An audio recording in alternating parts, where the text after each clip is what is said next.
Well, friends, welcome back to the shop. If you've been around for a while, pull up a chair, grab a cup of coffee. It's good to have you back.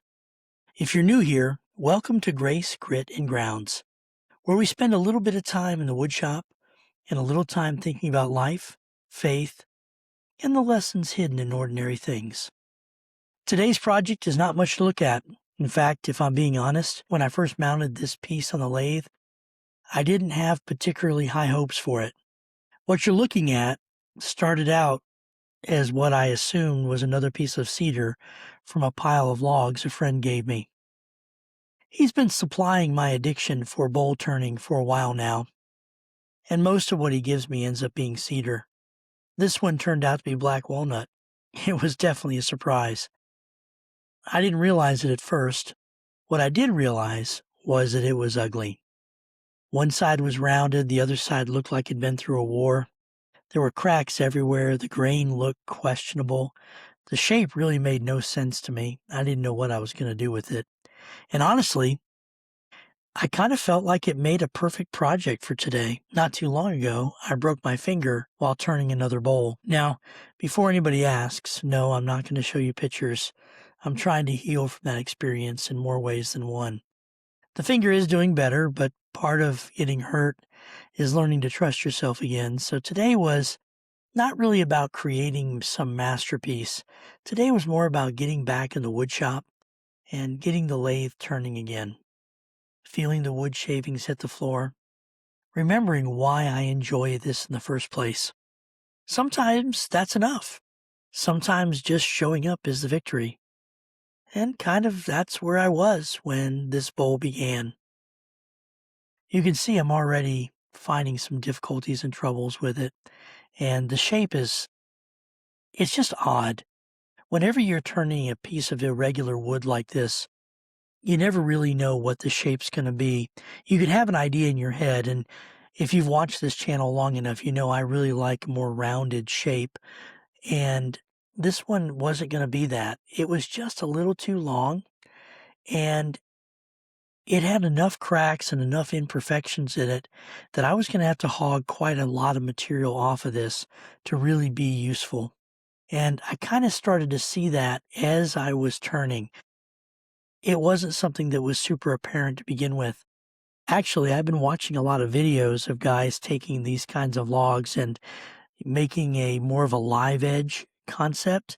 But as I was turning this and some of the outer bits was just a bit too rotten to be useful, I didn't think I was going to be able to do one of those really unique art pieces that I've been watching on a bunch of other channels. So I just let the wood speak to me. I'm trying to do my best with, my finger not being 100%. And the one thing I've learned about turning bowls over the years is that wood rarely asks permission before teaching you a lesson. I've been taught quite a few lessons by the bowls that I've turned over the years. And like I said, I started with this chunk of wood, and I don't know, I didn't measure it ahead of time. I probably should have. It was about 6 or 7 inches across at the widest spot. And I really thought in the beginning that I was going to make a nice deep bowl with this, something that was going to be unique and beautiful. I wasn't really expecting it to be anything super fancy, but I was expecting it to come out looking a little different than what I've been turning lately. But these cracks kept popping up, and every time I thought I'd gotten rid of one of them because I'd gone deep enough, another one would appear. Every time that I thought I removed a defect, well, another one would pop up. I had to remove a lot more material than I planned. And before long, what started out as a fairly thick, substantial piece of walnut has become something much, much smaller. What I planned and what the wood allowed are not always the same thing. I think life has a way of doing that as well. I don't know about you, but I've spent a good portion of my life starting projects. Some of them I've even finished. Some of them I haven't. In fact, there are days I feel like I'm the king of unfinished projects. My brain is always working, and it's always worked a little differently than most. My ideas, they flow like water through my brain. They come easily. They come often. Sometimes they come too easy. I've had what feels like brilliant thoughts while driving down the road or sitting on the porch or a lot of times just standing in the shower. In my mind, I can see the entire project from start to finish, completely done, sitting on my shelf. I can clearly see what the finished product is going to be. I don't always see all the steps involved to get there, but I can see what it's going to be in the end. I can see how it's going to work. I can see how people are going to benefit from this. I can see that clear as I can articulate this to you right now. The problem is that ideas are perfect inside your imagination. Reality is where things get awful complicated. Once an idea leaves your head and enters the real world, suddenly it has to deal with time and energy and space and money and setbacks and interruptions and mistakes and problems that you could never fully understand. Reality is rarely as cooperative as our imaginations. And because of that, I've accumulated more unfinished projects than I care to admit. Some are writing projects, some are woodworking projects, some are plans, some are dreams. Some things I was absolutely convinced would change the world. And then life happened. The interesting thing is that recently I've gone back to finish some of these old projects. Some writing projects I started years ago eventually found their way to completion. Words I thought might never make it to paper finally did. Not because I became more talented, not because I'm more disciplined, mostly because I learned that unfinished doesn't mean necessarily abandoned. Sometimes it just means not yet. And that's a lesson I think we all need occasionally. We live in a culture that celebrates finished products, finished houses, finished degrees, finished careers, finished goals, finished success stories. But most of life happens in the middle. Most of us are works in progress. Most of us are unfinished bowls sitting on a workbench somewhere. I think about that quite a bit. I think about the fact that I know that I'm unfinished. And I think about the fact that sometimes you need to put something aside to let it stew, let it mature before you can come back and really finish it. I started writing fiction when I was, I don't know, maybe 10 or 11 years old. And I kept a journal for decades where I would write my thoughts in. Sometimes I would wake up in the middle of the night and I would have this crazy dream that I just had to put down on paper before it faded in the mists of the morning when we wake up. And I've gone back and reread some of those journals, convinced that I had, solid gold in there, only to find out that, well, it wasn't gold. And it was bad. Just needs to stay in that book and never come out. But every once in a while, I'll come across an idea or a thought or a plan or something that just jumps off the page and just becomes something amazing. When I was a kid, I used to love building forts in the summertime in the woods, and I can't say that I ever fully finished any of the forts. Most of the time, we had to occupy them before we were ever finished with them. Sometimes we just had to get in there and get them done because, well, we were running out of wood and we just wanted something to hang out in. That's part of why we built it. And that's just the process. Sometimes things are just never fully finished. You just keep working on them. As I'm going through this bowl and I'm working on the inside of this material, it's made a little complicated by the fact that walnut is much harder to turn than cedar, and my hand is still not feeling 100%. My finger it's healing, it's getting better, but it's still broken and I can tell. But all in all, at this point in the process, I was feeling pretty good about where things were headed. The shape was there, the proportions were starting to feel right. The walls of this bowl were getting thin. And if you've watched this channel in some of my other builds, you know that I really like nice, delicate, thin walls. I feel like that's something that I aim for when I turn these kind of bowls. I just love the way they feel, the lightness of it, and the beauty that's contained in that sort of thin appearance. For a piece of wood that looked this rough, though, when I started, it was honestly turning into something that I was really becoming proud of.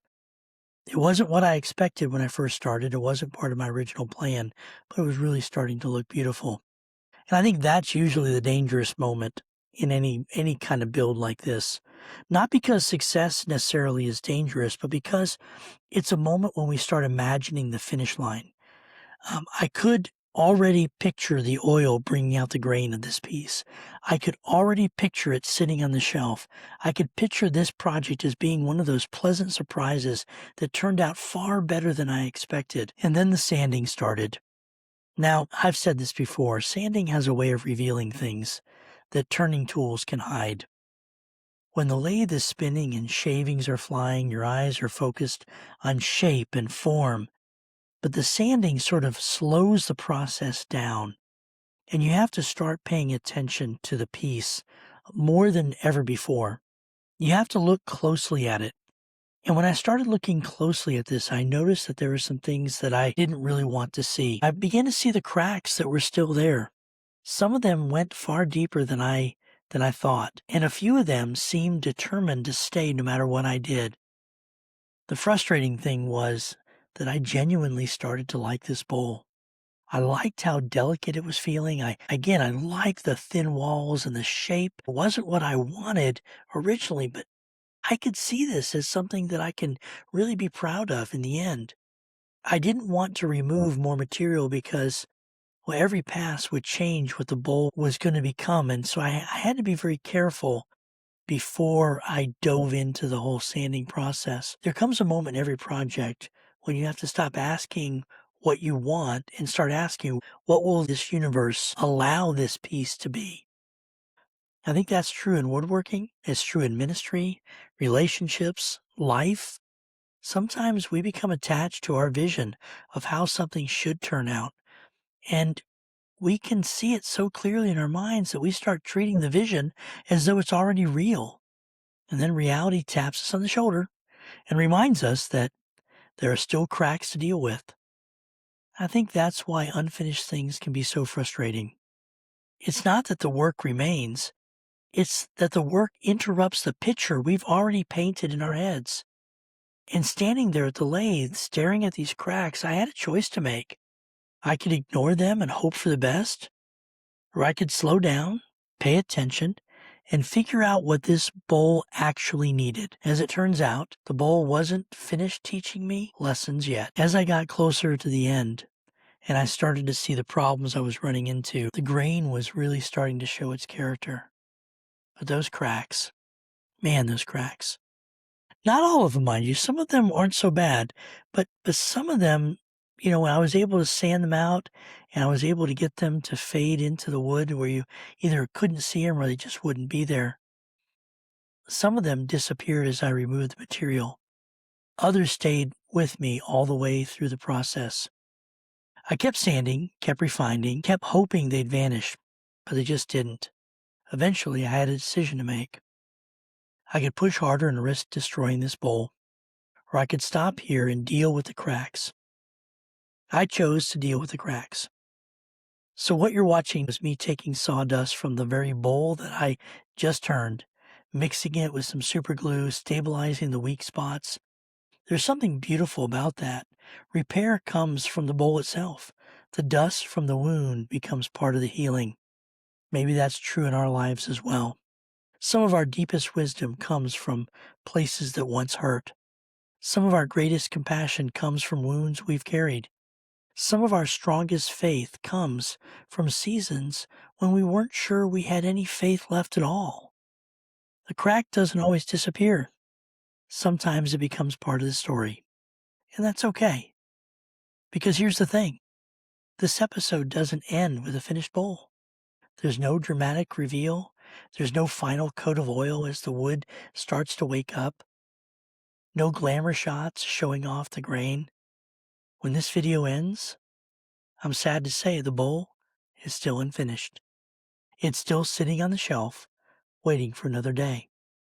Waiting for the glue to cure, waiting for the next step.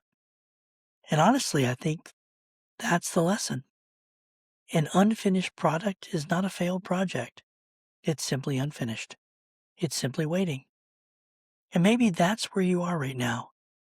Maybe there's something you've laid aside, a dream, a calling, a book, a relationship, maybe a project or a goal. Something that once mattered deeply to you. Maybe you've been carrying around guilt because it isn't finished yet. Maybe today is your reminder that unfinished is not the same thing as failure. Sometimes things need time. Sometimes we need time. And sometimes the craftsman knows exactly what he's doing, even when the work is sitting quietly on the shelf. So for today, that's enough. The bowl isn't done, but neither am I. Maybe neither are you, and that's all right. I want to thank you so much for joining me on today's episode of Grace, Grit, and Grounds. If something I've said resonates with you, if something you've heard moves you, I encourage you to like and subscribe to this channel. Maybe send a link to a friend. Drop a message in the comments. I want to just give this encouragement that grace builds what grit sustains. I'll see you in the next one.